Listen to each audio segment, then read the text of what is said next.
Hey guys, welcome back to my channel. Thank you so much for clicking. I am currently in one of the most famous cities in the world, New York. New York is famous for many reasons, like beautiful architecture, amazing culture, appetizing food and drinks, festivals, and gorgeous beaches. However, I did not come here today. I came to find one of our very own, the man behind Mwale Medical and Technology City, a Kenyan, transforming lives back in the village in Western Kenya. I heard that he is hiding in one of the high-profile estates in New York City. And after doing a quick Google search, I found out that he is actually neighbors with billionaires like Bill Gates, Donald Trump, and George Soros. Come with me. Let's find out what kind of man Mr. Mwale is. What are his thought patterns? What drives him? And why Mwale Medical and Technology City? Make sure you watch the video to the end because this video is proof that absolutely nothing is impossible. Don't forget to like and share, and if you're new here, make sure you subscribe. Hey guys, welcome back to my channel. Thank you so much for clicking. If you're new to this channel, welcome. If you're always here, thank you for always coming back. I'm so excited about today's episode. You have no idea. You already know I am in New York City. What? And I am sitting with someone who's so inspirational. You wouldn't even believe it. How are you, sir? I'm doing very well. Please, for those who have been living, under a rock, let them know who I am. Yes, my name is Julius Mwale. I'm the person behind Mwale Medical and Technology City in Western Kenya. I'm so humbled to be sitting here with you. Thank you. Oh my goodness. Guys, so you see, what excites me the most about you is what you're doing for your community. You don't have to, but you choose to. That says a lot about you. So I'd like to know, where did it all start? Who is Julius? Yes, I grew up in the village in Western Kenya, in Lunza area of Butere, in Kakamega sub-county. And I went to primary school there, went to high school there in Kumu in Kakamega. And then I did a college when I joined the Air Force in the military in Kenya. And then I ended up in the US in 2001. So I've been in America for about 20 years. And in America, I founded a technology company that invented biometrics that was used online, and from there I created enough wealth from biometrics that I did research for the city, Mwale Medical and Technology City. I spent about $4 million from 2007 to 2012 doing research, and then after that I started building the city. So it's a $2 billion city. It's about 95% complete today. Okay, so I'd like to know, you grew up in Kakamega, right? Yes. Is it true that you used to go to school on foot? Yes, I went to a primary school right outside my home village. Barefoot? Barefoot. So when barefoot, everyone used to go barefoot at school. So that was something normal? Yes, it was normal. It's very inspirational, but the advantage is that you're connecting with the environment. So you're connecting, with nature.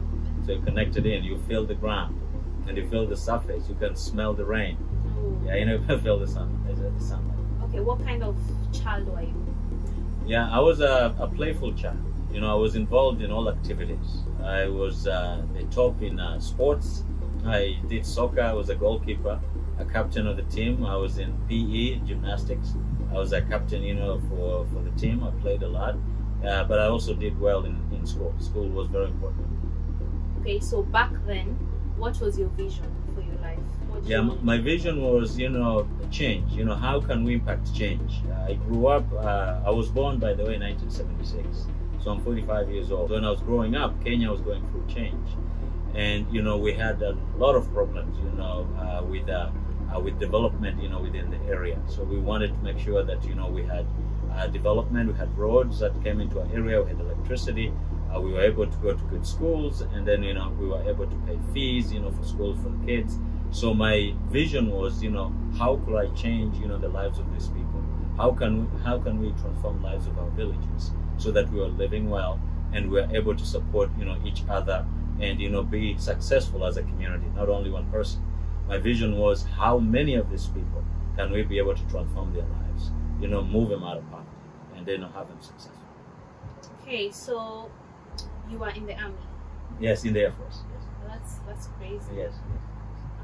How did that align with your goal? Yes, my goal was transforming the community. So, the path that I took, when I went to college, I wanted to do engineering. The best place to do it, I did telecommunication, was in the military and Air Force in Kenya.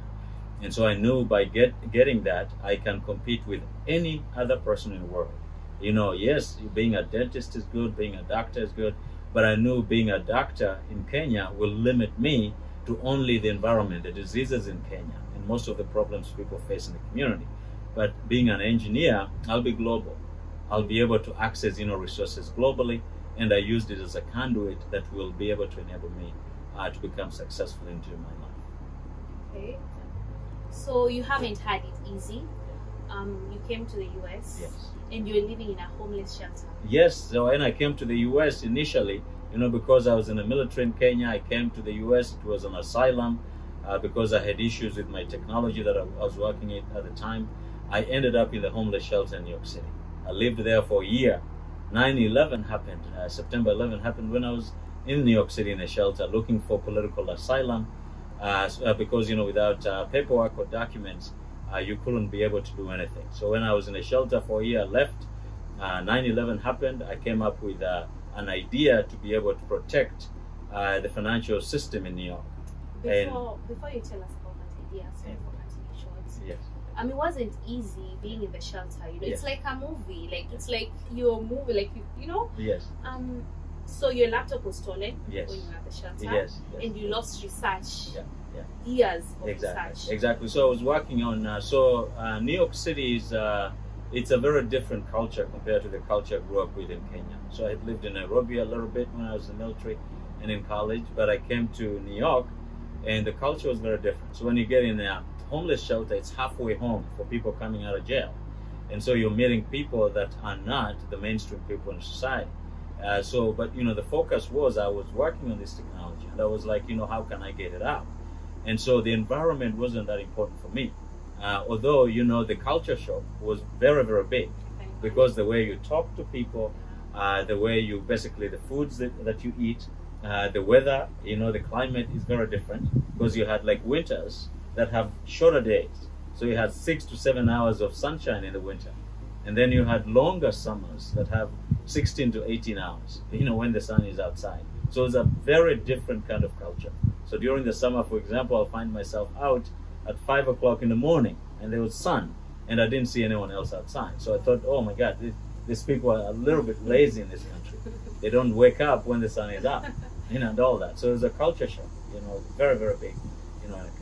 What kept you going, What kept me going was the vision. So vision is that how many people can I transform lives? I had that vision, nothing could stop it in my life. Yeah, so I was focused. I was like, I'm going to be able to change my community. No matter what, I'm going to be able to change the community. So the technology, as I was talking about, the biometric technology that I came up with, gave me the best path to be able to build the networks and resources to achieve that vision. Wow, you're genius. Thank you. Thank you. That's incredible. Thank you. It's very inspiring for, people, I guess, back home in Kenya and anyone in Africa to see that a black man can come up with such a technology. I feel so inspired, Thank you. It shows that just nothing is impossible. Yes, we have good education in Kenya. Mm-hmm. And everyone growing up, all you need is a vision. A vision is everything. I'm a man of faith. I have very strong faith, but I have a vision. A vision because we are all here temporarily. So we're going to be here for a short period of time. And then we have to be judged by what we do with our lives. But I want to be judged by how many people I'm able to transform their lives. How many people I'll move out of poverty. That's what I want to be judged with. That's incredible. So now you've come up with this amazing technology. Where do you go from there? Yeah, so with the technology, I went, very, very interesting story. So I raised money. My idea was going out there in America. I spoke with a different accent.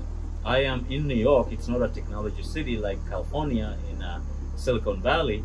And so people are not used to supporting, startups. So my company and me, as my team included, we were the first people in New York to start a technology area, technology hub, outside of big corporations like IBM that already had established themselves, in New York City. And so we started, by raising money, and I was able to raise about $2 million, which was at the time 200 million Kenyan shillings. I hired teams of engineers. I brought in people from India. I got space, in Midtown Manhattan next to Empire State Building that you just saw. So you mean at this point you are not like, oh, I made it in life, that's it for me, let me go and enjoy my money? That wasn't? Yeah, it wasn't, because the vision is what will get me to basically make it in life. So if I achieve my vision, if I move millions of people out of poverty, then I'll have achieved my vision. I'll see myself as successful. But before that, I have the energy to keep going. So I keep going until, I'm able to achieve that vision. Yeah, so I raised the money, put up the company, about 60 workers initially in 2003. And then I was able to basically move and get clients, some of the biggest clients in America, like Bank of New York, JP Morgan Chase, became the first clients to try my biometric technology, which was used to secure online banking transactions.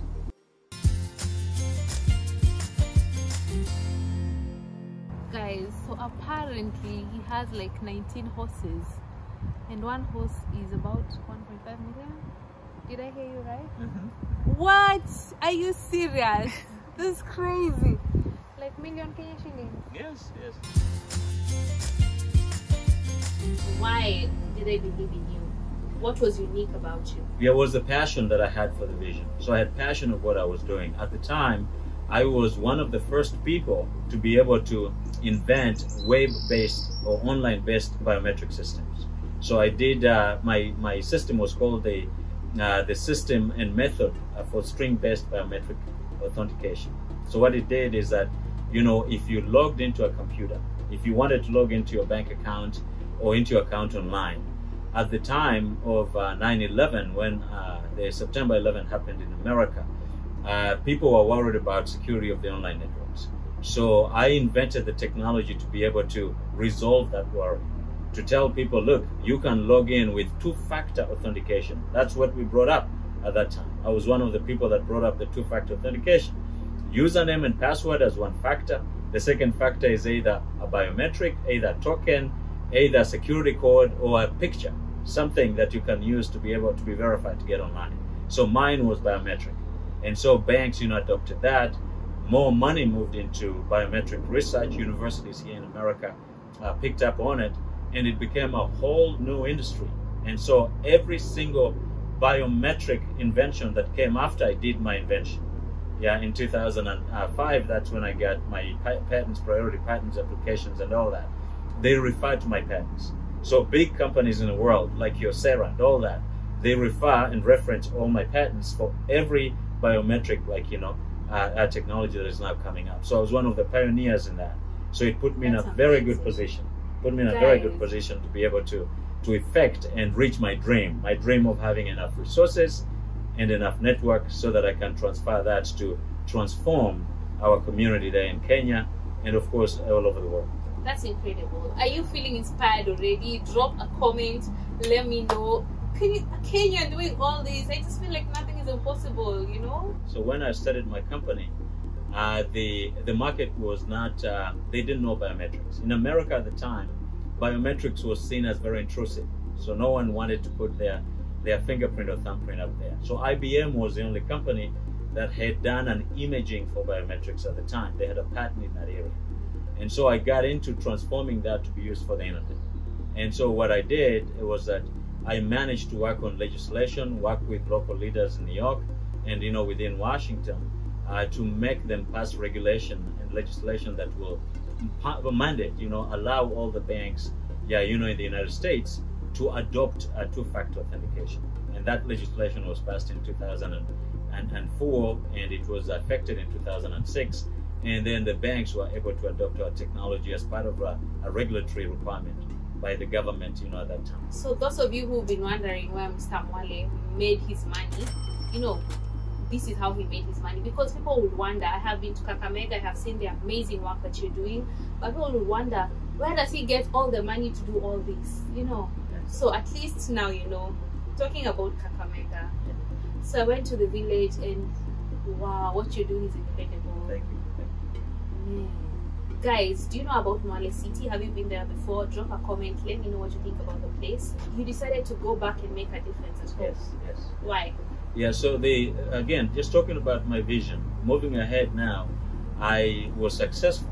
By the end of the decade, by 2007 and 8, I had made enough, resources, enough wealth to invest into a study to try to transform lives back home.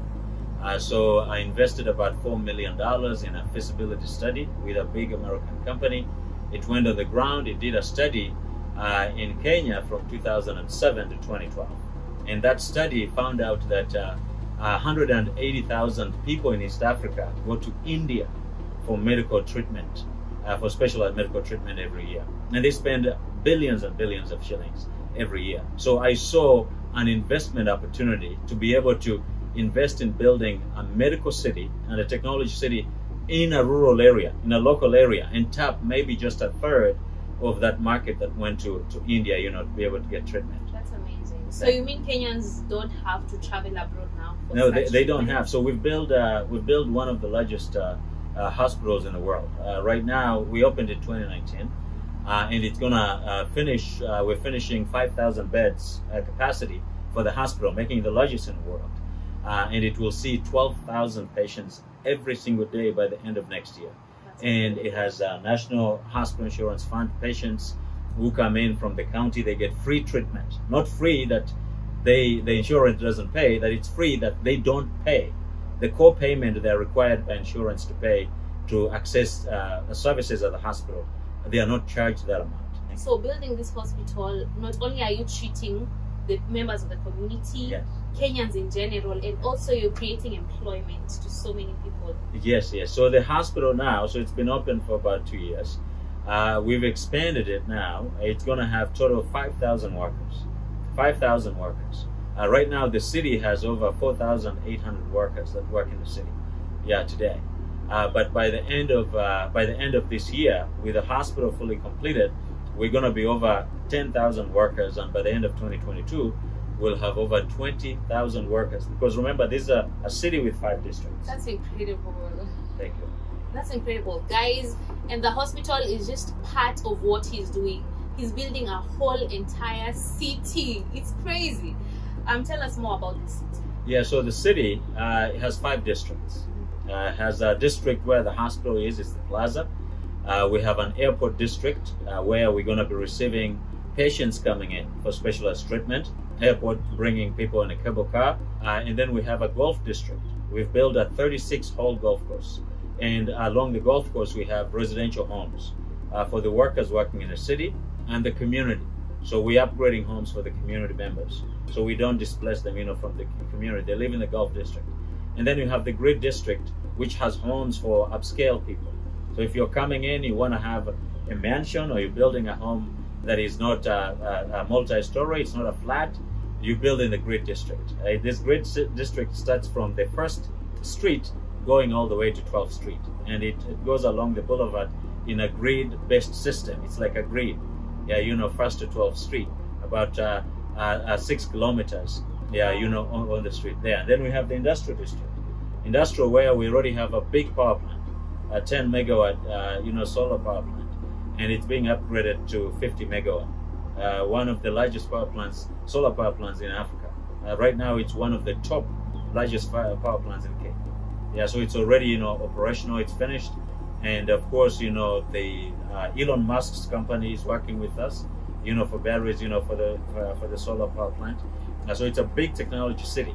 Yeah, that. And then the last district, yeah, that the main district so it's a grid, it is industrial, it's an airport, it's a golf, and then it's the Plaza district. So the Plaza district, it's the last one where you have this hospital, you have the mall, you have the residential homes, about 100,000 square feet of residential homes, and then of course you have these other additional areas of the golf club, and then the psychotherapy area, physiotherapy area, that are used for the hospital. Yeah, within this plaza. So when you were in the village, we actually visited a member, and he spoke so proudly about how he's actually sat with you. You guys have interacted, and he believes in the project. He even took us around to show us the houses that you made for him, and you can tell that the members of the community are proud of what is going on, and they're really looking forward to this. So that's really amazing. Thank you. People will think you'd want to do it in Nairobi. Yes. Why in the village, and why are you not moving these people? Why Exactly. are you deciding to include them? Exactly. So we did a feasibility study. We looked at area around 𝙏𝙝𝙧 when we did a study from 2007 to 2012, and we looked at other projects like that within Nairobi area. They hadn't picked up. Kansas City, I had other projects that city private projects hadn't picked up because of a lot of problems with land and the issues that came with land. So in our study, we decided to work with the community so that we don't have an issue with land. And the location of Western Kenya, it's much closer to this population in Eastern Central Africa, or 400 million people that travel to go to India. So people in Kampala, within 4 hours, they can drive and get to the hospital at Hampton's Hospital at Mwale Medical and Technology City. And we're building a big airport there, international airport. So you have people coming out of Kigali. You have people coming in out of West Africa. The landing in from abroad, getting treated there. So we are in a central location in the East African area, and 14 countries with 16 million people. 16 million people. These counties have way more population than Nairobi. And the Nairobi counties of Kajiado, Machakos, Kiambu, and Nairobi, they have 8 million people. And yet these counties here, with the same amount of land and region, have 16 million people. So if you're targeting to provide healthcare to people, you want to do a big impact to the population, you go where more people are. And this area has more people with less resources, and it's ideal for us to be able to build a city there. Yeah, I'll say I was made who I am by many people in many places. And the biggest one was in Kenya, where I grew up in a village. That's what made me. That's where my vision came from. That's where I got my basic education. Yeah, that I came here. But in America, having a great idea like the Biometrics gave me a platform to be able to create resources and get the networks that enabled me and my people and my family and all the people that we work with to be able to come up with this dream and really actualize it. When it started, people thought it was a hoax. People thought it will never happen in Africa. Hey, Kansas City hasn't happened. So people are telling me, hey, it will never happen. Yeah, but we've done it. It's there. Come and see it. And you can believe in yourself. Yeah, guys, you're not just talking about, what we are hoping to achieve. This is something that's actually happened. I've been there, I've seen it, I've touched it. It's something that is happening, and that's why I'm super excited to be talking about this. And I believe in your project. Thank you. And I'm so happy to be talking to you right now. Thank you. So I see my role as one of enablers, one of creators, providing a space and environment for other people to prosper. And I will achieve my vision. I'll be successful in life. I'll see myself successful by how many people I've transformed from life. That's when I'll become successful. That's amazing. As one of the last questions, yes. What is the biggest lesson you've learned in life? Yeah, what I've learned in life is that, life is transitional. Yeah, we're guardians. And so when you have the limited amount of time that you have when you're alive, because you don't know when you'll be gone, yeah, you have to use that time to do positive things. So I like surrounding myself with positive people. I am full of positive energy. And I know that my time is transition. Yeah, so I don't have my parents now because I'm 45 years old, but my parents passed on because of disease and all that. Yeah, when I was very, very young. But I continued living my life. I continue staying positive, knowing that I'll follow them. I'll transit, and follow them. Yeah, so the time that we have in life, let's use it to achieve positive things. Yeah, because life is not permanent, it's transition. Guys, on this channel, we love to say that absolutely nothing is impossible. So I hope by, watching this, you feel extremely inspired, just like I do. Remember, nothing is impossible, and all you have to do is believe in yourself. So thank you so much for Thank you so much. Thank you very much. Thank you very much. We have good education in Kenya, and everyone growing up, all you need is a vision. A vision is everything. I'm a man of faith. I have very strong faith, but I have a vision. A vision because temporarily. So we're going to be here for a short period of time, and then we have to be judged by what we do with our lives. Yeah, you know, but I want to be judged by how many people I'm able to transform their lives.